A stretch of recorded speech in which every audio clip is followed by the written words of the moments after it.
à l'université d'Artois et depuis sa thèse, une grande partie de ses travaux, donc maîtresse de conférence habilitée à diriger des recherches, comme vous dites chez vous. Et donc, une grande partie de son travail de publication collective notamment, mais pas seulement, a porté sur l'œuvre de Le Clésio, dont elle est, je pense, sans vouloir la faire rougir, une des meilleures spécialistes. Et puis, son autre casquette d'importance, c'est son implication dans les recherches sur l'exposition de la littérature et dans la formation je dirais, de professionnels de terrain, puisqu'elle est une des coordinatrices du master expographie, muséographie, qui fait référence en France et je dirais même dans le monde francophone en la matière. Et donc aujourd'hui, elle va nous parler de l'exposition et de la muséographie du littéraire, puisque la session qu'elle partage avec Aurélie Mouton-Rézouc porte sur l'exposition de la littérature. Elle va nous parler de ces questions. Si j'ai oublié quelque chose d'essentiel à tes yeux, Isabelle, n'hésite pas à me taper sur les doigts. Non, je ne vais pas te taper sur les doigts, je te remercie. Et puis, je vais y aller tout de suite. Donc, je vais vous parler. Entre-temps, je vais revenir d'abord à simplement vous dire d'où je parle, en effet, d'une pratique, et donc présenter des travaux plutôt passés, mais qui peuvent peut-être vous intéresser, vous, comme terrain d'étude. Et puis après, je prendrai 2 points, un sur les usages de la citation littéraire dans les espaces muséographiques, qui est un objet de recherche pour moi. Et puis après, une petite réflexion, vraiment des prémices sur les tendances muséographiques. Qu'est-ce que ça veut dire interpréter depuis notre contemporain? Et je finirai par présenter un projet de colloque pour 2022. Voilà. Donc, je veux commencer par simplement dire que je parle depuis une création action-recherche, donc une praxis où, en effet, j'ai été muséographe ou commissaire sur différentes expositions, plutôt liées au littéraire, pour des institutions comme le Musée des manuscrits de Mont-Saint-Michel ou la Fondation Bonne-Mère. Et donc, ça m'a fait réfléchir sur cette praxis et petit à petit mieux définir ce que c'est qu'un muséographe, ce qu'on a fait dans cet ouvrage collectif avec Serge Chaumier. Et muséographe, on l'appelle aussi muséologue selon les pays, ou commissaire souvent dans les domaines des arts. C'est quelqu'un qui va être un trait d'union et un gestionnaire de projets culturels, qui travaille avec des corps de métiers différents et avec des experts souvent de contenu, et puis des métiers techniques. Donc, c'est quand même un nouveau métier dans le paysage, surtout cette terminologie. Et il se trouve que, l'ayant exercé, cherchant à le définir, j'essaie de le transmettre. Voilà. Et donc David vous l'a dit, je travaille au sein d'un master spécialisé. Et ma philosophie, elle est très inspirée de la nouvelle muséographie. C'est-à-dire qu'il ne s'agit pas de partir d'une collection d'objets et puis de monter un discours et un propos. Mais nous avons quelque chose à dire comme muséographe et nous allons chercher les objets qui vont servir ce propos, grosso modo. J'y vais en définissant de façon très, très large. Donc, c'est un métier très collectif. Il y a peut-être 2 expositions qui vous intéresseraient. Une qu'on a montée sur Jules Verne, et vous remarquerez qu'elle ne se déroule pas dans un lieu littéraire. Elle a été implantée dans un lieu scientifique et elle est vouée à l'itinérance. Et puis, il y a un projet sur lequel je suis en train de travailler actuellement, qui est une façon de revisiter la place des femmes dans l'Odyssée, donc des figures mythologiques, mais aussi dans l'Antiquité, des femmes oubliées de l'histoire. Et ça aura lieu et ça sera accueilli dans un musée d'archéologie. Donc, ça m'intéresse de voir la place du littéraire là où parfois on ne l'attend pas. Et j'ai commis une petite anthologie avec Serge Chaumier, 30 textes sur la littérature contemporaine. Donc, David l'a précisé, je suis plutôt spécialiste du contemporain. Donc, ça explique cela. Et si ça vous intéresse, il y a un entretien réalisé avec David qui est en ligne. Et puis, un papier sur l'atelier de Fabula.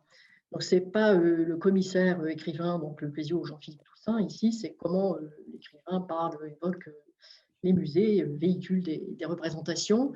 Je ne vais pas redire ce que j'ai dit dans ces papiers, mais juste faire 5 observations. C'est que c'est très nettement dans le roman et puis la BD que trouvons ces textes, plutôt que la poésie et puis le théâtre. C'est majoritairement des musées des beaux-arts. Là, je voudrais juste attirer l'attention sur le fait que les musées littéraires sont sous-représentés. Alors, on trouve des textes sur le musée de Flaubert, Balzac, mais c'est vraiment mineur. Alors, je ne sais pas, je vais faire des hypothèses. Est-ce que c'est intimidant? Est-ce que c'est pas fun, le musée littéraire?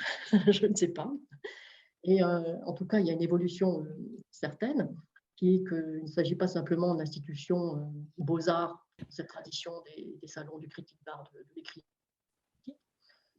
C'est surtout le poids de l'institution, le regard sur les visiteurs, avec tout ce mouvement qui a eu lieu d'intérêt sur le flux des publics et puis les études de public, et puis sur la constitution des collections, avec aussi les propos politiques sur le colonialisme. Enfin, il y a quand même une grande évolution, mais aussi une constante. Il y a toujours autant de goût que de dégoût pour le musée, de fascination que de répulsion. Après Thomas Bernhardt, Unidi Salver, etc.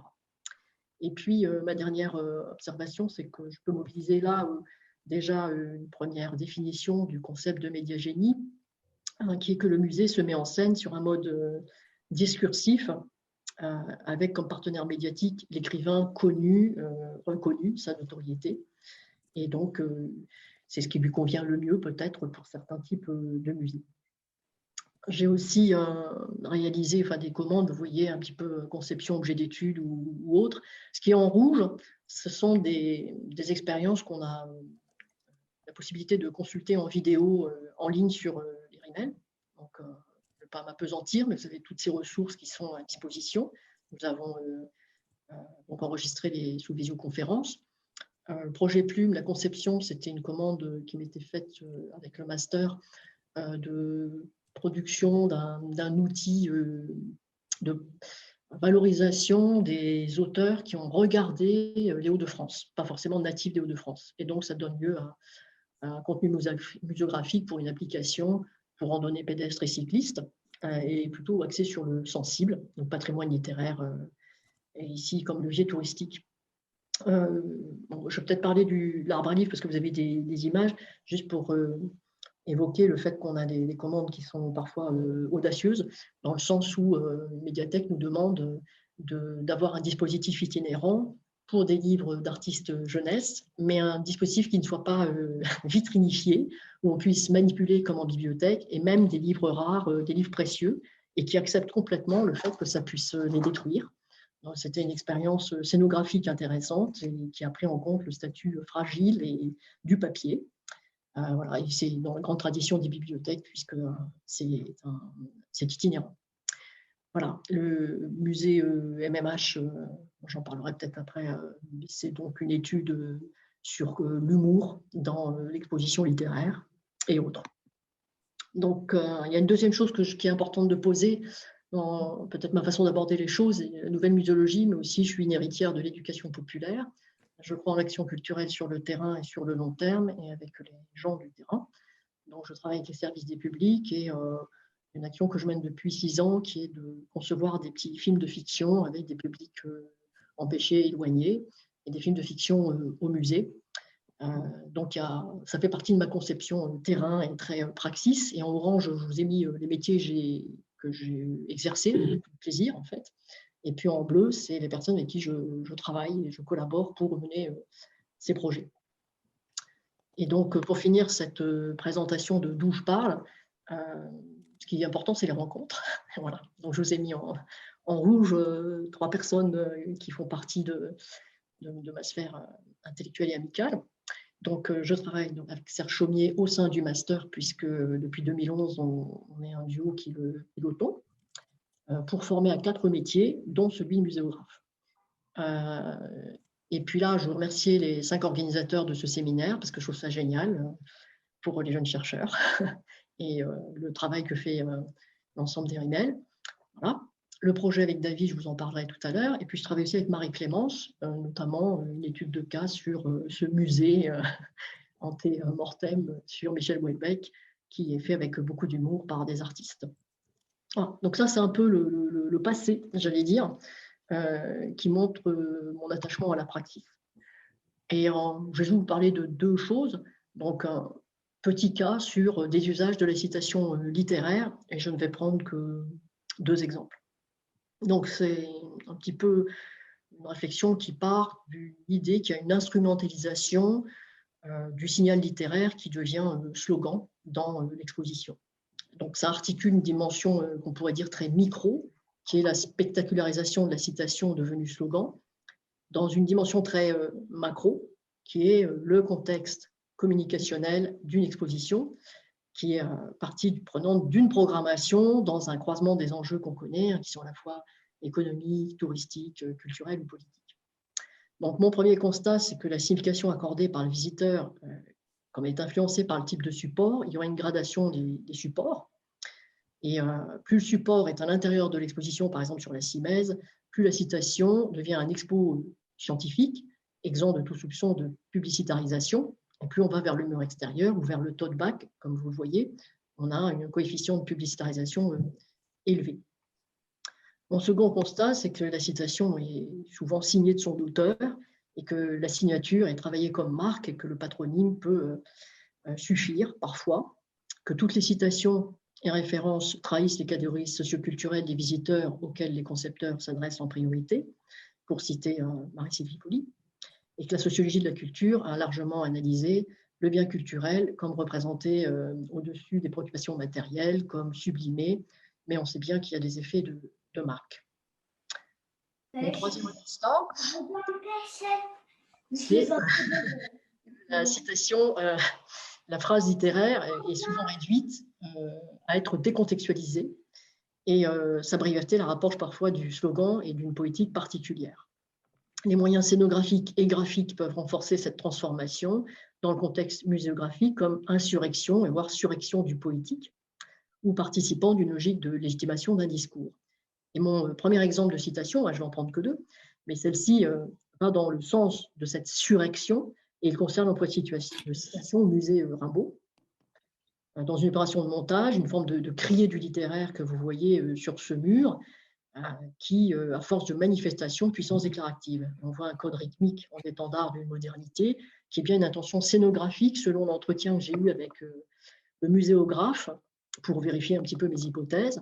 Et ce qui est intéressant de souligner, c'est que ce muséographe est un poète, donc il s'agit de Stéphane Bouquet, qui a œuvré pour la muséographie d'un musée qui ne lui est pas consacré, évidemment, puisque c'est dédié exclusivement à Rimbaud. Et je cite un extrait de cet entretien.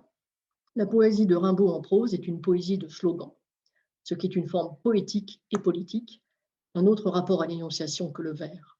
Il faut être moderne. Nous avions pensé exposer des slogans sur les deux murs, mais l'espace étant trop étroit, ce fut sur un seul mur. Donc, il y a vraiment cette intention, et certes, un slogan est anonyme, tandis qu'une citation est souvent signée. Bon, là, vous voyez bien qu'elle ne porte pas la signature, parce qu'on sait bien qu'on est dans le musée Rimbaud et qu'elles sont toutes de l'auteur. J'attire votre attention sur cette si célèbre citation « Jeu est un autre », inscrite au milieu. Elle correspond typiquement à l'attention évoquée par Umberto Eco, qui évoque pour le code iconique un énoncé comme unité couplée. Dans un jeu des antinomiques, un jeu autre, et ce traitement en slogan a l'avantage de libérer de la calligraphie livresque pour ouvrir sur la rue l'expression libre, voire l'art populaire, et le slogan mime.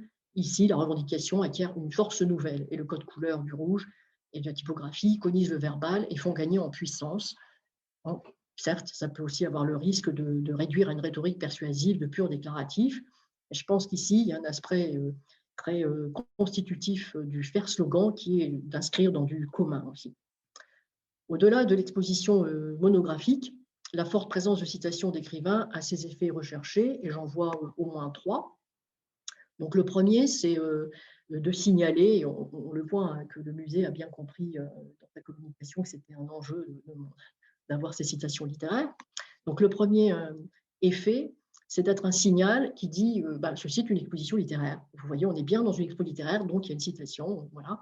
Et on a par exemple des citations au libre-service dans cette exposition Homère, ou des citations à hauteur de la sortie ici, par exemple. Le second effet peut se vouloir esthétique. Le plus important, c'est peut-être ici d'avoir ce travail typographique avec les guillemets, décontextualisant évidemment, et qui renforce la plasticité. Et on voit qu'elle est cadrée au sens propre du terme. Puis enfin, un troisième effet qui est un effet de légitimation, du fait de la notoriété de la signature comme force de pensée. Ainsi, l'exposition Amour au Louvre-Lens, où il y a une citation qui ponctue chaque séquence du parcours, avec une force d'aphorisme parfois, ou de caution peut-être. D'autres exemples sont nombreux. Alors là, pour Jules Verne, on a un petit peu des citations d'écrivains pour Happy Few qui accompagnent l'exposition. Je vais prendre un deuxième exemple de citation, très différent, parce que ce n'est pas dans un musée d'écrivains. Et c'est un cas d'instrumentalisation par effet d'uniformisation d'une citation de Paul Valéry pour une exposition dans un musée Beaux-Arts. La citation tombe sous le geste de couper, de faire court, qu'implique la logique publicitaire par économie, efficacité et rapidité. C'est l'exemple de cette citation connue, hein, la peau est ce qu'il y a de plus profond, qui offre un exemple de simplification tombée sous la coupe de son succès, puisque cette citation de Paul Valéry, tirée d'Idées fixes en 1932, est tronquée de sa chute, voire de sa raison et de son sens, puisque la citation complète, c'est « Il y a la peau et ce qu'il y a de plus profond chez l'homme en tant qu'il se connaît ». Voilà qui est coupé dans la phrase ce qui lie la peau et la pensée, le mode de pensée, et le destin de cette phrase s'inscrit bien dans une idée fixée, mais à moitié. À contresens, la fixation se fait sur le paradoxe, interrogeant la même unité couplée d'opposition, mais ici c'est surface-profondeur que pour jeu est un autre. On sait scientifiquement que la peau est perçue comme un cerveau étalé. Il y aurait dans la coupe de cette citation rien moins que la perte de la conscience de ce qui se pense soi-même. Or, Paul Valéry propose bien de s'aventurer dans la connaissance grâce à ce cerveau étalé. La référence littéraire, comme dans la publicité au XXe, devient donc résiduelle, un reste donc, mais le plus intéressant, c'est pas ça, c'est que le musée l'a parfaitement compris et il sait ce qu'il fait, car pour le colloque comme pour le catalogue, il y a une surinscription que vous voyez à la verticale, je pense qu'on voit ma souris se balader, où on a la situation complète avec sa signature, et ça permet de bien distinguer les deux instances scientifiques, le commissariat d'exposition et voilà, le fait de s'adresser à un public large, et puis le catalogue et le colloque pour la communauté universitaire des experts. Donc le musée, en tant qu'il se connaît et se pense lui-même, développe une capacité au métadiscours, signe d'un média qui se pense lui-même. Alors bien sûr, il existe au contraire des exemples de citations qui ne sont pas du tout instrumentalisées, qui sont des gestes de création, recréation, qui invalident cette instrumentalisation. Je ne vais pas du tout vous développer, mais c'est juste pour quand même nuancer mon propos. Là, je vous ai mis un exemple d'une citation à la Banque, Centre d'art contemporain, on va dire, de Béthune.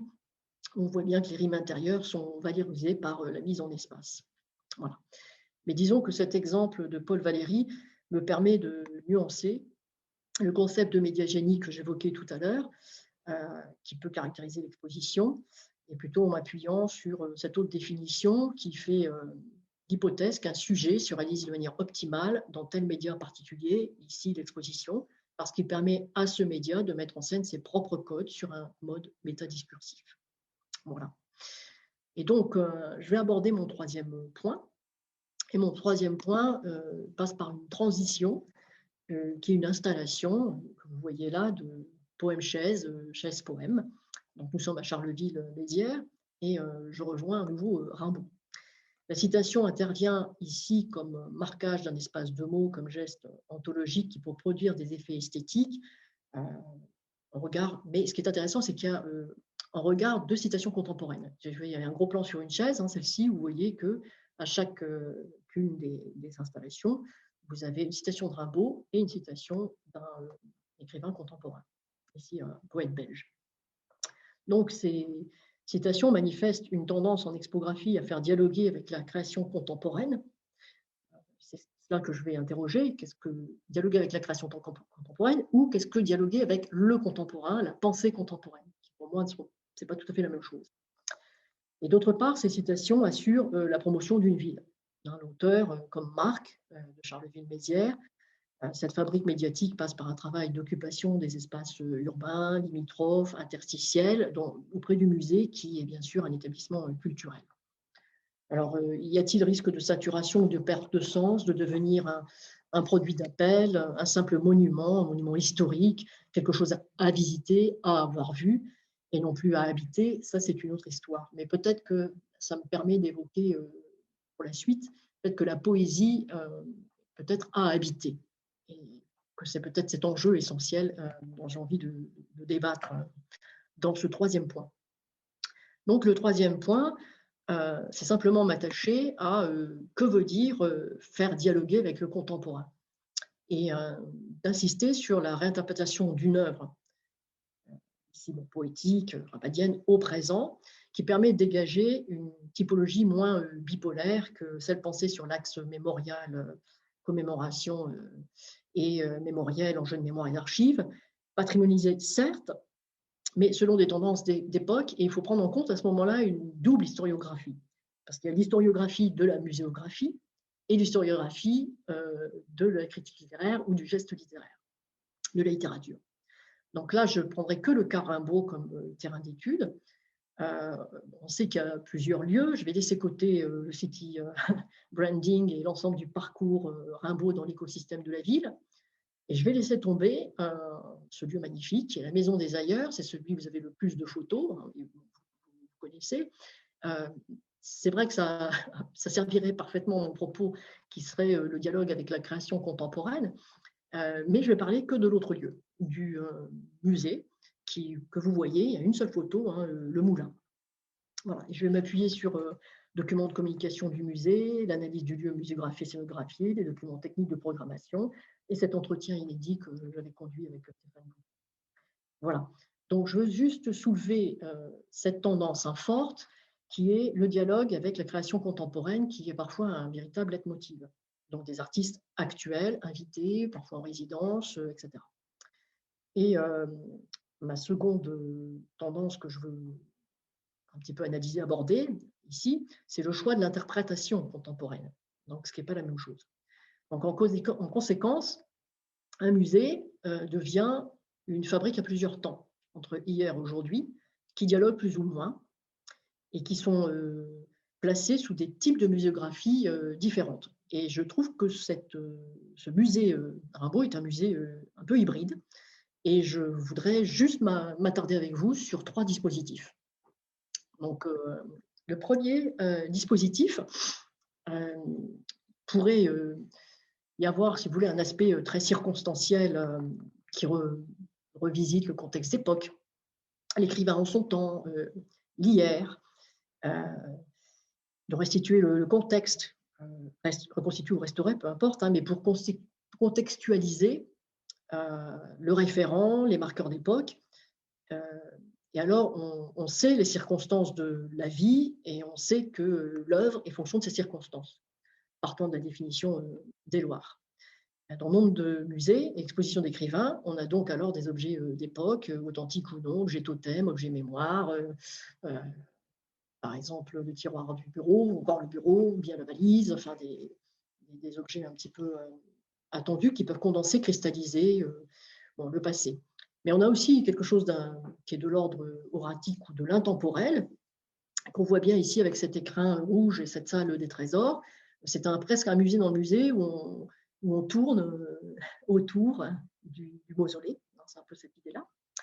Et avec quelque chose de plus oratique. Alors vous allez me dire, c'est normal aussi, puisque là, il y a des attendus implicites pour un musée d'écrivains qui sont les manuscrits et que ça demande forcément des luxes faible, et donc pour la préservation du papier et de la lumière. Mais dans cette pièce d'écrin tamisée de lumière rouge, on a les brouillons, les facsimilés inscrits. Ça permet de montrer un petit peu cette aura, alors qu'on a très peu de traces, en fait, ce qui renforce la rareté, d'ailleurs, hein, autour de Rimbaud. Et le visiteur rencontre des sortes d'invariants, on va dire, ou d'éléments classiques. La citation dont je vous ai parlé tout à l'heure, et puis la photographie qui permet une forme d'incarnation. Dans la salle rouge, donc, que vous avez là, on a ces éléments un peu attendus. Et cette démarche répond à une sorte d'habitude. Donc le signal littéraire, mais aussi le mythe, plus intemporel, qui est alimenté d'objets fétiches, mais il serait honnête de restituer les temps d'édification de la légende, la fortune du portrait de Rimbaud, sur le plan scientifique, puisque cette élaboration d'une figure mythique existait peut-être déjà du vivant de Rimbaud, quand Verlaine le dessine, quand Latour le peint, quand Carja le photographie. Mais la question que je me pose, c'est de savoir quel est l'impact d'un choix muséographique sur la signification de la poésie même, qu'elle risque de la réduire à sa dimension circonstancielle référentielle, car si on regarde une circonstance depuis notre présent, ça présente souvent deux défis. Alors, le premier défi, on l'a vu, ce que j'ai introduit tout à l'heure, c'est une tendance politique. Outre la fonction d'activer un patrimoine collectif commun, l'exposition croise des enjeux politiques et économiques largement étudiés, s'inscrit dans un contexte de production muséographique en un temps précis, et on peut vraiment parler d'un musée de circonstance, au sens d'une opportunité touristique pour la ville. Puis il y a un second défi, qui est la tendance muséographique, que j'évoquais tout à l'heure, avec la nouvelle muséographie, qui supposerait d'avoir donc un parti pris, un fil directeur, et puis après d'aller chercher des objets. Mais d'Héraclite à Rimbaud, à Chartres, la poésie met en tension la parole plutôt de se laisser aller à platement, prosaïquement signifier. Elle se défie du message, nous dit François Julien. Donc ça m'interroge. Est-ce qu'une muséographie de point de vue, au sens de Serge Chaumier et plutôt qu'au sens de Davalon, c'est-à-dire une muséographie à thèse, est-elle appropriée? Alors si on ne regarde plus la circonstance passée, mais la situation actuelle, on peut alors choisir une interprétation selon les deux disciplines, muséo ou littérature. Je vais donner un exemple avec le deuxième dispositif, qui a une tendance muséographique que j'observe, tendance à choisir la fiction ou le degré fictionnel. C'est-à-dire, je veux ancrer un petit peu la réflexion dans un renouveau des concepts par lequel on développe des musées aujourd'hui, ce qui explique ailleurs aussi la fortune du storytelling ou autre.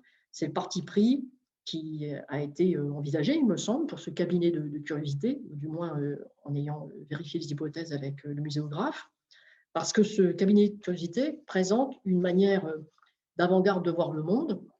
Il offre la bibliothèque technique de Rimbaud, qui constitua rare, avec des cartes et des objets d'Afrique, d'Abyssinie et d'Éthiopie.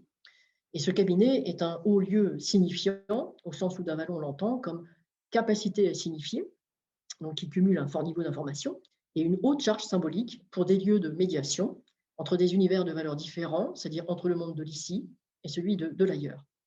Et le document de communication du musée insiste sur ce parti pris de montrer, je cite entre guillemets, l'explorateur autant que le poète. Donc on est moins dans le registre de l'explication, qui voudrait minorer l'interprétation et la subjectivité, que dans celui de l'exploration, qui s'écarte du connu et qui peut vraiment faire place à de l'autre. Alors, oser la fiction me semble cette tendance actuelle, et je vais pousser le curseur très loin avec cet exemple que nous offre le musée de l'Innocence de Pamouk, qui est d'avoir un musée créé à partir de la fiction. Et plus modestement, je reboucle en arrière sur l'exposition dont je vous parlais, l'Odyssée des femmes, qu'on est en train de monter. Eh bien, dans la collection, il y a une barque, et pour nous, la barque, ça va être la barque d'Ulysse, la métaphore du voyage. Mais cet objet, d'un point de vue scientifique, c'est une barque de connexion, une barque de commerçant qui n'a rien à voir avec Ulysse, évidemment pas la barque d'Ulysse. Donc, voilà, on a un degré fictionnel, on ose la fiction, on ose raconter une histoire. Donc, le degré, j'allais dire, situationnel prend en compte cette tendance muséographique du moment, mais aussi la tendance de la critique littéraire du moment, parce qu'on revisite Rimbaud depuis notre époque aussi. Donc, l'acte de conception de ce musée un peu hybride, c'est il faut mettre au regard du contemporain, ça se fait à la croisée de tendances de deux disciplines. Et c'est un peu ça ce que je voulais poser aujourd'hui très rapidement, entre la muséo et puis la poésie.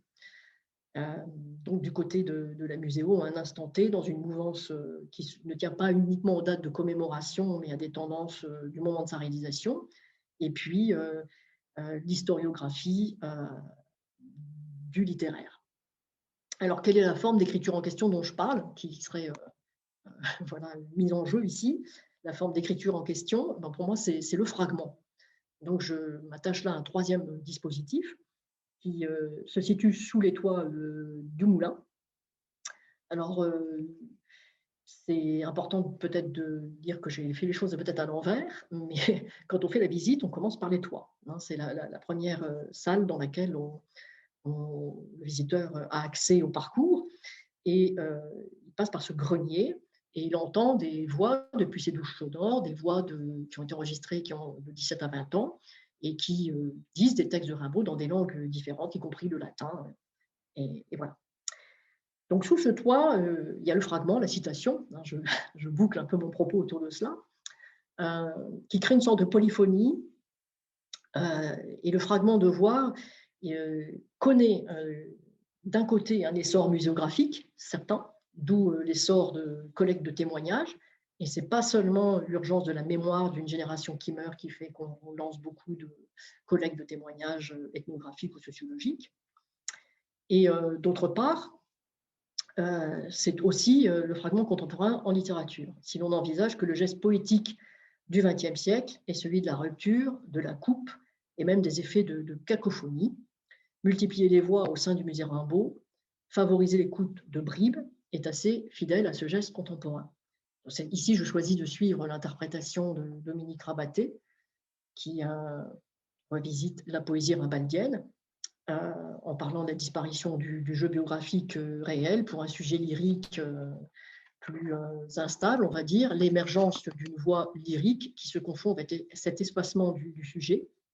Rimbaud, ici, qui ne serait pas à lire comme une voix autoritaire et centralisée, mais une énonciation lyrique travaillée de fragments de voix et de leur croisement. Donc on a vu tout à l'heure la fortune d'une citation emblématique, la variante d'anciennes formules, de précédentes formules et d'Hugo, je est un autre. La muséographie tient alors compte de cette histoire littéraire par ses effets de coupe. Donc moi, ce que je voulais proposer dans cette analyse de qu'est-ce que c'est que ce dialogue avec le contemporain, c'est qu'ici, qu'il ne s'agit pas de thématiser pour être en phase avec le contemporain, par exemple la question homosexuelle dans notre époque, mais de problématiser le geste poétique au contemporain. Bon, c'est juste ça que j'essayais de vous proposer. Et donc, le degré situationnel qui est celui de l'être en situation contemporaine situe l'exposition dans des enjeux contemporains littéraires et muséographiques au présent du visiteur. Et je me suis attachée à 3 dispositifs pour essayer de pointer ces éléments. Une muséographie est indéniablement liée à des temps différents, suppose de comprendre l'historiographie des modes d'exposition, et ainsi que l'interprétation de l'œuvre littéraire qui est rendue possible au regard du contemporain. Je voulais juste dire ça en fait. Et pour conclure, juste peut-être dire que la vertu, plutôt que le message poétique qui consiste à activer le lyrisme, le poème à haut voltage, selon l'expression de Jean-Claude Pinson, peut orienter ces choix-là muséographiques. Voilà. Et donc, pour finir, vous avez promis de vous parler d'un projet de colloque. Hein, donc, le voilà. Donc, c'est un projet de colloque avec David qui va compléter ce que moi j'ai oublié, forcément. Je vais juste évoquer le fait que si j'ai parlé autant de praxis et puis d'essayer de vous situer une démarche, c'est parce que pour ces 6 jours-là, en tout cas, on est au laboratoire et on est en train de cogiter avec David l'idée d'un atelier, d'un workshop, d'une praxis pendant ces 6 jours, qui fait que chaque fin de journée, on revisiterait le propos de la journée, qui évoque chronologiquement le processus d'une exposition, puis on finirait par le catalogue, quoi, pour mettre en œuvre un prototype, on va dire, d'exposition sur l'histoire des expositions littéraires. Donc, c'est un petit peu mon envie de work in progress et de construire quelque chose au fil d'un colloque dans un lieu qui est toujours assez magique pour inventer des choses. Et puis parce qu'il existe un lieu d'exposition dans ce lieu, voilà, que j'avais eu le plaisir de pratiquer pour une exposition autour de Dali. Voilà. Et donc, David, au secours, dis tout ce que j'ai oublié.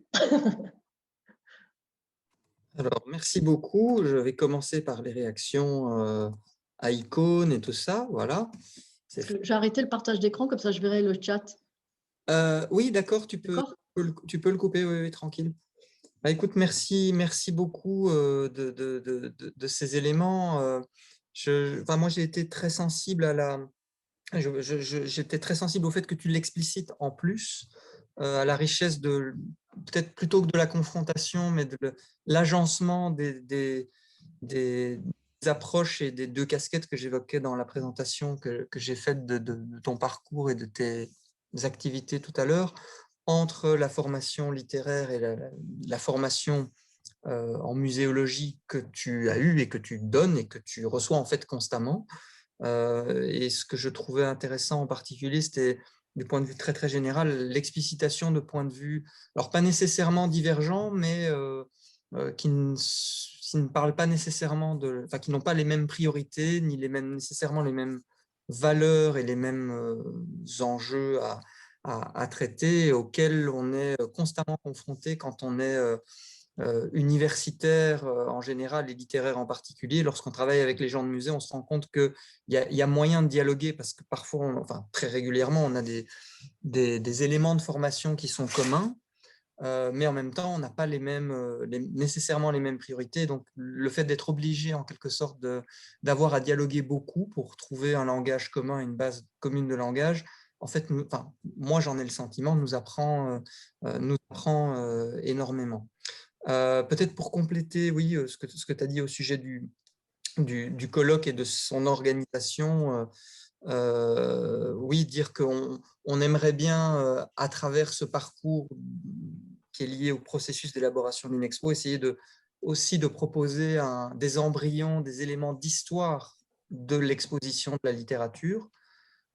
Et le prototype d'exposition que tu évoquais, bon là, évidemment, tout va devoir être négocié avec Éditeur Gon. Et notamment le fait qu'on va demander le lieu d'exposition, les anciennes, alors c'est les anciennes étables, si je me souviens, en bas, en contrebas du château, non pas comme lieu d'exposition à proprement parler, mais plutôt comme atelier pour préparer ce projet d'exposition où chacun pourra amener des images, des documents, les discuter. Et en fait, sachant qu'on a une semaine à Cerisy, vous avez vu que le colloque correspondait à un programme de 6 jours. La dernière journée, ce sera une journée de brainstorming général pour essayer de parvenir à une sorte de proposition collective à la fin. Et donc voilà, en même temps, je me demande si un atelier n'est pas déjà potentiellement un lieu d'exposition. Je pense que certains artistes répondraient oui en hurlant. Voilà. Bon, j'ai quelques questions éventuellement, mais je me dis qu'on se connaît bien, donc on a déjà échangé pas mal et ça va continuer au cours des prochains mois. Peut-être que je pourrais laisser le dance floor aux uns et aux autres. Voilà. Donc, les amis, c'est à vous de jouer. Mathilde. D'abord, merci beaucoup pour cet exposé. C'était vraiment passionnant. Il y a beaucoup de... C'est vraiment très riche parce que non seulement il s'agit d'expositions littéraires, mais dans les intérieurs, mais aussi dans les espaces publics. Donc, on rejoint toutes les questions qu'on a traitées un peu la semaine dernière. Je voulais vous demander, vous poser une question peut-être un peu, c'est peut-être un peu une provocation et c'est peut-être un peu schématique, mais est-ce que vous diriez qu'il y a une tendance de l'exposition actuelle à déporter l'intérêt du visiteur, ou en tout cas à le guider pour passer des objets historiques, des expos contemporains de l'écrivain, à la question de l'interprétation.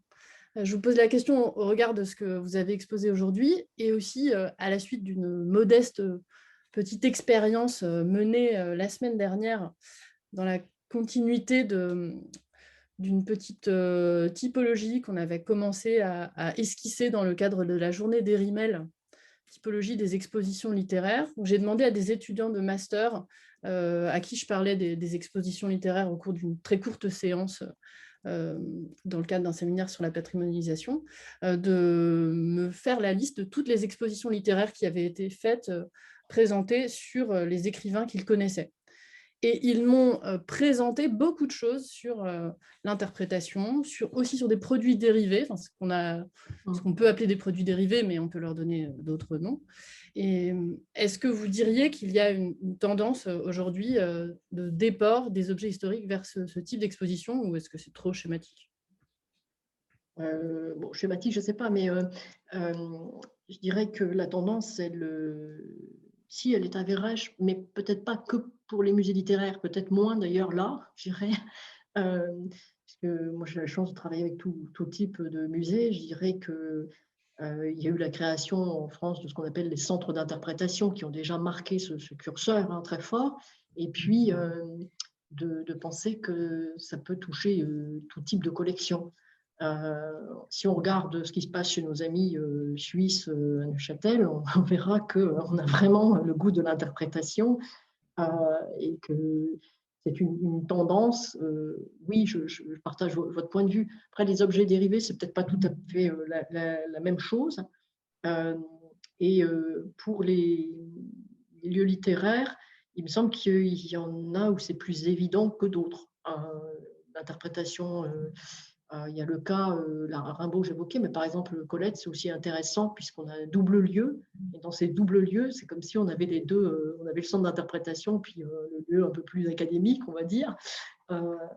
Et là, d'ailleurs, c'est assez amusant parce que pour Rimbaud, c'est un muséographe qui est aux manettes du concept, on va dire.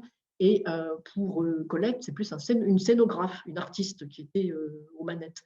Donc, avec ces nouveaux métiers, je pense aussi qu'il y a place à l'interprétation. Le geste interprétatif, oui, me semble une tendance bien avérée.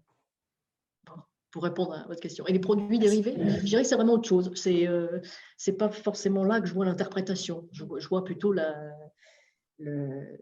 aspects plus promotionnels, plus voilà. Puis il y avait eu les journées à Bruxelles là, sur ces aspects promotionnels. Je crois que l'objet dérivé fait partie d'une promotion que certains écrivains avaient déjà inclus dans leur propre travail, comme Hugo, comme bon voilà. Mais ça, c'est aussi les logiques de boutique, qui sont d'ailleurs pas souvent abordées. Quand j'ai regardé dans les lettres de l'OCIM, j'ai épluché tous les articles possibles autour de cela. Il n'y en avait pas beaucoup. C'est un sujet pas très traité. Et il y avait des entretiens où la boutique, bon, c'est bien quand c'est externalisé parce que ça montre que quand même, on ne fricote pas trop avec le truc marchand, quoi. Merci pour la question. De rien. Je pensais aussi au... Pardon. Je crois qu'il y a un écho. Oui, Mathilde, vas-y. Je pensais à l'exposition Rimbaud Mania, dont j'ai jamais su quoi penser personnellement. Oui. Il y a Hugo Mania aussi. Enfin bon, il y a des manias, il y en a un petit peu partout. Oui, je pense que ça fait partie plus des effets d'égérie, d'iconique et de marketing. On est vraiment dans des logiques d'introduction aussi de la culture populaire, la pop culture qui est de plus en plus légitime dans les musées. Voilà, c'est peut-être une réponse plus juste à la question. Ouais, dont les musées pensent parfois, ou dont les gens de musée pensent parfois qu'elle va davantage attirer du monde, parfois, et j'ai l'impression qu'aussi quand même de temps en temps à tort. Ça dépend des cadres. Y a-t-il d'autres questions ou réactions? Oui. Olivier, bien sûr, vas-y, je t'en prie. Oui, bonjour, merci beaucoup pour cet exposé qui soulève pas mal de questions. Il y a une chose qui m'a frappé et sur laquelle je voudrais avoir votre avis, c'est la question de la citation et cette poétique de la citation qui revient à plusieurs reprises. Et je trouvais ça très intéressant parce que c'est toujours un geste de coupure, on l'a bien vu sur le cas de Paul Valéry. Et je voulais avoir un petit peu votre sentiment sur ce traitement de la citation et sur cet aspect qui revient à plusieurs reprises dans l'exposition de la littérature, dans la réduction aussi de l'œuvre, parfois à des formules qui circulent, qui s'imposent et qui reconfigurent un petit peu la perception qu'on peut avoir d'un poète ou d'une œuvre. Oui, c'est vraiment un objet que j'aimerais bien continuer à travailler parce que ça fait partie un peu de mon idée de manifeste de la littérature buissonnière, puisqu'on trouve des situations littéraires dans tout type d'exposition, soit les cités des sciences, vraiment c'est l'extension du domaine du territoire littéraire avec ses effets possibles quand je disais instrumentalisation, il faudrait affiner parce que parfois ça peut tomber juste, c'est très intelligent parfois. Et puis, il y a des corpus absolument passionnants. Alors le titre, mais j'ai plus le titre en tête, mais donc à Pompidou sur Bacon, quand il y avait cette exposition avec les citations en voix plutôt off, qui ne sont pas forcément inscrites, et c'est des citations de Nietzsche ou autres. C'est de voir comment ça dessine un parcours intellectuel du personnage, comment ça le revisite. Mais moi, j'aimerais bien interroger à ce moment-là, pas une citation, mais l'ensemble des citations convoquées. Qu'est-ce que c'est que ce montage citationnel? J'aimerais bien explorer ça davantage. Ouais, donc ça me passionne absolument. Et j'avais commencé et... Ah oui, donc j'ai mis mon mail. Donc, si jamais vous avez des photos de citations dans des espaces, des expos, moi, je suis complètement collectionneuse, je deviens fétichiste de la citation dans les espaces muséographiques. Il y a des effets politiques aussi. Je pense à la Maison de l'Europe avec David, on a été sur Bruxelles pour voir l'autre, mais dans ce musée-là, il y avait des citations d'Hugo, de Saint-Exupéry. Enfin, je trouve qu'il y avait beaucoup de citations de français d'ailleurs, et de voir comment elles sont mobilisées pour la question du génie politique ou bien de la construction d'une pensée européenne. Donc, il y a le parti pris muséographique qu'il faut expliciter dans ce cas-là, parce que voilà, quand je disais affiner instrumentalisation, c'est qu'est-ce qu'on veut dire derrière, au service de quoi? C'est pas toujours au service d'un effet aphorisme ou d'une force de frappe du slogan, comme je l'ai appelé. Je ne sais pas si j'ai répondu, tellement la question elle est énorme. Si, mais je pense que ce sera un point intéressant peut-être à poursuivre. Voilà, merci beaucoup. Merci. Juste pour, je pense que l'expo dont tu parlais, Bacon, je ne l'ai pas vu, mais j'imagine que c'est Bacon en toutes lettres qui avait les... Voilà, en toutes lettres. Bah, voilà, merci. Marie-Clémence avait une question, une remarque. Oui, Isabelle, merci beaucoup pour ta présentation. Merci aussi de m'avoir fait figurer en rouge passion dans ton PowerPoint et tu me mettais tu me rangeais dans la catégorie du passé, des projets passés, mais j'espère qu'il y aura plein de projets à venir. Oui, je voulais plusieurs choses du coup auxquelles j'ai pensé pendant que tu parlais et aussi au moment de la question de Mathilde. Concernant déjà les citations que tu recherches, je pourrais t'en envoyer parce que j'ai travaillé pour un projet qui concerne certaines personnes ici sur les hôtels littéraires. Et il se trouve que certains hôtels littéraires de la marque éponyme utilisent les murs des hôtels comme des murs d'exposition de citations. Alors, des murs d'exposition, ça à voir parce que c'est effectivement, on est vraiment sur le modèle esthétique de la simèse, la fonction de la simèse, et en même temps, on annonce une thématique liée à l'organisation de l'hôtel, par étage, etc. Mais il y a vraiment quelque chose de très, très proche, il me semble, avec le modèle de l'exposition littéraire. Et puis, la remarque de Mathilde, en fait, me faisait penser à la question que je voulais déjà te poser, en fait, initialement, qui est la question du cabinet de curiosité que tu évoquais comme un modèle très, très content, enfin, comme un élément d'exposition et un dispositif d'exposition qui est assez opérationnel, notamment là, dans le cas de Rimbaud. Et je pensais donc à l'exemple de Rimbaud Mania, qui est aussi une espèce de collection très touffue de portraits de Rimbaud, de citations, d'extraits, etc. Et je me demandais comment tu expliquais cet engouement pour le dispositif du cabinet de curiosité, cet effet de collage, cet effet aussi cette invitation pour le visiteur à assembler un petit peu, à interpréter, à assembler comme il le veut ces différentes pièces.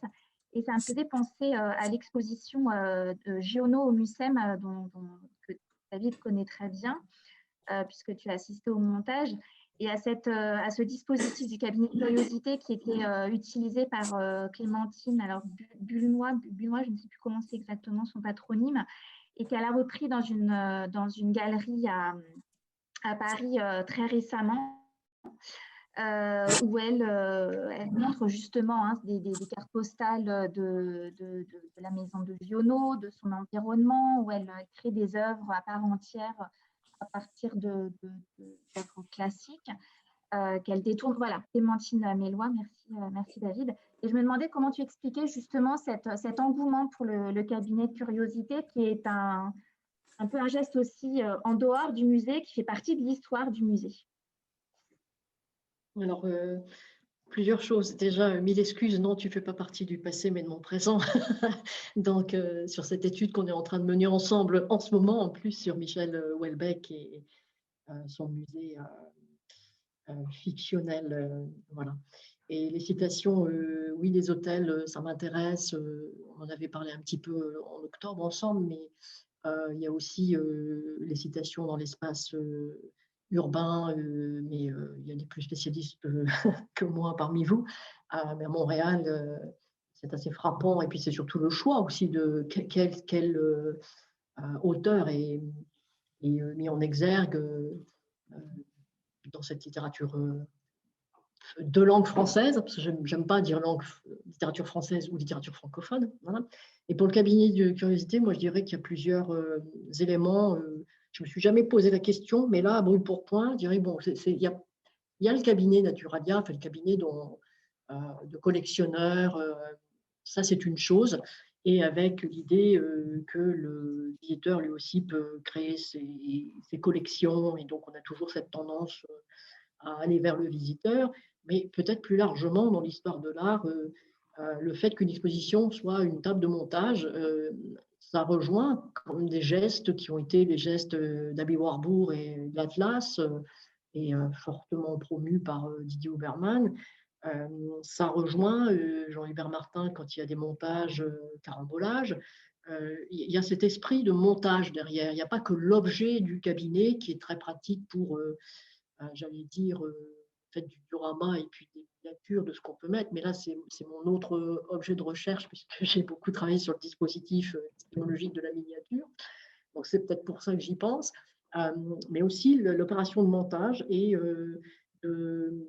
des éléments de mood board, de méthodologie de travail qui deviennent du work in progress qu'on peut montrer aussi. Ça, je vois beaucoup dans l'espace chorégraphique aussi, de montrer les inspirations qu'on a. Alors, ce ne sont pas des objets réels, hein, des expos scientifiques, mais intellectuellement, on a ce même fonctionnement d'avoir des tables de montage possibles. Enfin, je pense à ça, là, en te répondant rapidement. Et je conteste en parlant avec les scénographes quand même que le cabinet de curiosité est un élément qui marche bien. Et même si parfois c'est un élément plus parfois scénographique et parfois plus uniquement communicationnel. Et là, je me souviens d'une discussion avec Marie-Laure Bernadac à propos de l'exposition sur l'occasion invitée au Louvre, où toute la communication du Louvre parlait d'un cabinet de curiosité, et on était plus dans cette idée de montage et de rapprochement d'objets, cartographie du planisphère très différent, donc vraiment dans la tradition du cabinet de curiosité. Mais on utilisait le terme. Et voilà, il y a une récurrence, même si ce n'est pas fidèle à ce cabinet du scientifique de collection, il me semble, à le transposer un petit peu, le déplacer vers toutes ces mécanismes intellectuels du montage. Voilà. J'étais un peu longue. On ne te bile pas. Je vois que Madame Casseville a une question. Oui. Caroline, Bonjour. Oui, bonjour. Merci beaucoup. C'était vraiment extrêmement intéressant, passionnant, votre intervention. Un grand merci d'avoir aussi conceptualisé un certain nombre de choses à travers votre intervention. Alors, je suis arrivée malheureusement un tout petit peu en retard, donc peut-être en avez-vous parlé en début, en introduction à votre intervention. Moi, je me demandais finalement ce geste, enfin, cette exposition de la littérature, qu'est-ce que ça fait au champ littéraire lui-même? Alors, c'est une question évidemment très, très vaste, hein, mais qu'est-ce que ça nous dit de cette transmission de la littérature aujourd'hui, de sa présence sur la scène publique, si on peut dire? Et est-ce que dans l'exposition, il y a quand même deux choses au niveau du temps, de la temporalité, c'est-à-dire qu'il y a l'exposition qui veut dire aussi temporaire, n'est-ce pas? Et dans ce que vous montrez, par exemple, sur les chaises et les incrustations, on voit très bien que les citations, elles sont faites pour durer. Donc, cette espèce de jeu entre l'exposition qui est censée être quand même éphémère et puis cette incrustation finalement dans le temps à travers des objets. Bon, voilà, ce dialogue-là, qu'est-ce que vous en pensez? Et puis, en ce qui concerne peut-être aussi la question du musée par rapport à la maison d'écrivain, parce que en fait, voilà, je travaille un petit peu sur le champ des maisons d'écrivain. Il me semble qu'on est dans des univers qui sont à la fois parallèles et finalement très opposés. C'est-à-dire que le musée, il a pour objectif quand même de rassembler par un geste extérieur une collection, bon, tandis que la maison d'écrivain, finalement, elle est liée intimement à l'écrivain lui-même. Elle n'a de raison d'être que par rapport à l'écrivain. Et donc, c'est la collection qui est montrée à voir, ce qui est montré à voir dans une maison d'écrivain, vient de l'écrivain lui-même, a été rassemblé par l'écrivain lui-même, dans le meilleur des cas où la maison d'écrivain est restée authentique. Donc, ce que je veux dire, il y a dans cette double réalité entre le musée et la maison d'écrivain, est-ce que ce n'est pas aussi des mises en scène de la littérature différentes parce qu'elles sont de nature foncièrement différentes, voire opposées, me semble-t-il, même si elles se rejoignent dans leur réalisation. Voilà, et j'ai évidemment un exemple précis, puisque c'est la maison de Malagar Mauriac, où il y a des citations, par exemple, dans toute la maison, à l'extérieur, qui ponctuent la visite et qui sont là de façon pérenne. Il y a même un geste, moi, qui m'a toujours beaucoup un peu choquée, c'est-à-dire qu'on rentre dans le musée, parce qu'il y a un musée d'exposition dans un des chais, et il y a un paillasson qui reprend la signature de Mauriac. Donc finalement, on s'essuie en quelque sorte sur la signature de Mauriac avant d'entrer. Bon, voilà. Donc c'était un peu, alors c'est des questions extrêmement vastes, hein, bien sûr, mais c'est pour poursuivre un peu l'échange que je trouve passionnant avec vous et avec vous tous. Merci. Alors là, je ne pourrais pas répondre à tout. Non, mais ça sera l'occasion peut-être de nouveaux échanges. Il est certain que cette exposition du champ du littéraire lui donne une visibilité dans un autre média que ceux qui existaient déjà, l'émission littéraire et autres, que la maison de l'écrivain et sa promesse d'authenticité, sans doute que Marie-Clémence serait plus apte à répondre sur cela. Mais en tout cas, sur l'opposition permanente-temporaire, je trouve ça super intéressant puisque j'essayais d'expliquer qu'il y avait une fabrique d'un dialogue avec différents temps. Donc ça m'intéresse bien parce que c'est cette notion de durée. Mais en même temps, j'aurais envie de remettre en question cette opposition qui me semble un petit peu artificielle, enfin caduque sur le long terme en tout cas, de penser en termes de durée parce que ça bouge, le temporaire. Vous allez me dire, mais si, il y a des expos temporaires dans des lieux où s'il n'y a pas l'expo temporaire, il n'y a rien, comme à la BNF. Donc, il y a bien des expositions temporaires. Et puis, il y a des musées où il y a le permanent et le temporaire. Mais le permanent, il n'est pas si permanent que ça. On devrait peut-être parler de semi-permanent, parce que, disons, le permanent, il est souvent relancé. Et vous articulez ça avec les chaises. Alors, ça me fait sourire parce qu'entre les chaises et le paillasson, je crois que le paillasson, il sera plus temporaire que la chaise de par son support. Non, parce qu'il est en acier. Il est en acier, donc. Ah, donc il est en acier, d'accord. Donc voilà, donc ça, c'est pas écologique cette affaire. J'en sais rien. Je sais pas, cette idée du pérenne. Ça correspond à inscrire une citation dans le marbre. Est-ce qu'on ne repart pas vers ces épitaphes, vers cette idée de la citation qui… Montagne Ponton, vous voyez. Où là, la tour de montagne, oui. Oui, on a encore autre chose. Non, mais je voulais… Enfin, c'était en effet pour prolonger une réflexion. Et puis avec la notion de fragment, je trouve que c'est très intéressant ce que vous avez rappelé sur la littérature aujourd'hui, qui est aussi un reflet de cette poétique du fragment très révélatrice, là pour le coup, qui dialogue avec le champ littéraire contemporain. Oui, voilà. Ouais. Merci. Je lis l'intervention de Paul Benaïn dans le chat pour l'enregistrement notamment, et puis je t'invite à y répondre parce qu'il y a un petit souci de micro. Alors, je lis, je le vois. La remarque, tu peux la lire toi, vas-y. Que le musée Rimbaud et la maison, donc les deux jouent sur l'immatérialité, les touches de son, les pièces vides de la maison, oui, ça c'est superbe, pour marquer le chemin biographique de Rimbaud, qui est celui du mouvement, de l'ailleurs, de l'autre. Ben oui, tout à fait, parce que le principe muséographique de base, en tout cas pour le musée, ça a été la marche. C'est ça qui a inspiré le parcours. et la marche qui efface ses propres pas, hein, et ça commence précisément par le grenier, dans un espace d'immatérialité, et qui est peut-être encore plus évident dans la maison des ailleurs, puisque c'est vraiment par projection lumineuse. En plus, quand ça s'éteint le soir, ben, on voit quasiment plus rien de la muséographie. Donc, oui, tout à fait, cet aspect nomade du poète qui est revisité. Puis en même temps, le vide, la place du...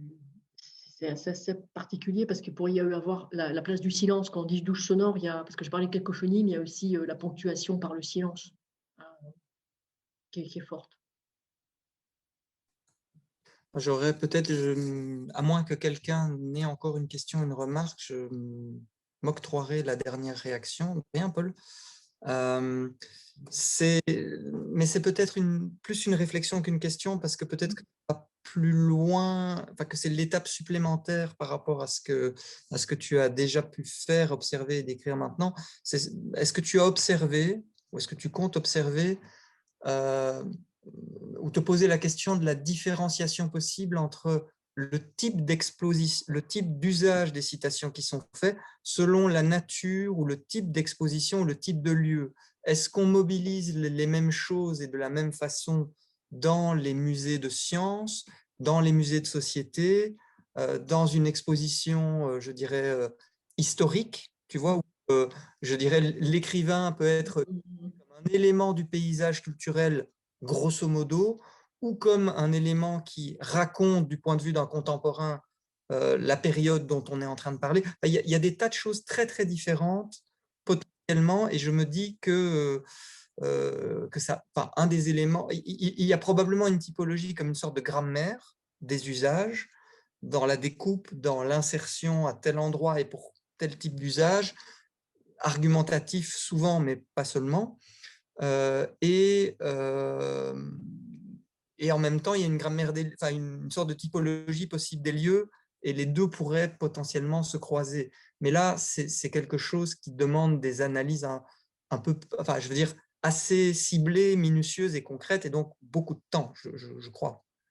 Il y a un corpus large pour ne pas aller vers ce qu'on a envie de trouver. Oui, bien sûr, bien sûr. Parce que ça ferait un biais, mais de voir un petit peu cette grammaire des lieux, cette façon de sélectionner ce qui est de l'ordre de l'essai d'un même poète, par exemple, ce qu'on va aller chercher, hein, ce qui est canonique, ce qui est connu du visiteur, des effets comme ça de reconnaissance et de familiarité, ou au contraire d'aller chercher plus de l'insolite, de s'éloigner de l'anthologie, on va dire, et des grammaires de lieux, parce que dans un musée d'histoire, peut-être que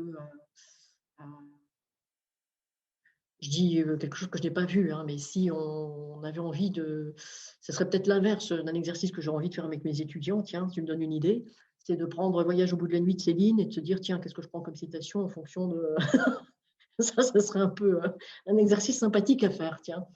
Oui, ce qui les obligerait à lire beaucoup de choses, alors que si tu leur fais lire, je ne sais pas, oui, le style, ça se lira plus facilement, quoi. Ils t'en voudront. Qui c'est qu'il faudrait lire? Vas-y, dis-moi. Qui? Ah ben, je ne sais pas, j'ai pensé aux exercices de style parce que c'est plus mince. Ah oui, mais ça, j'ai déjà fait.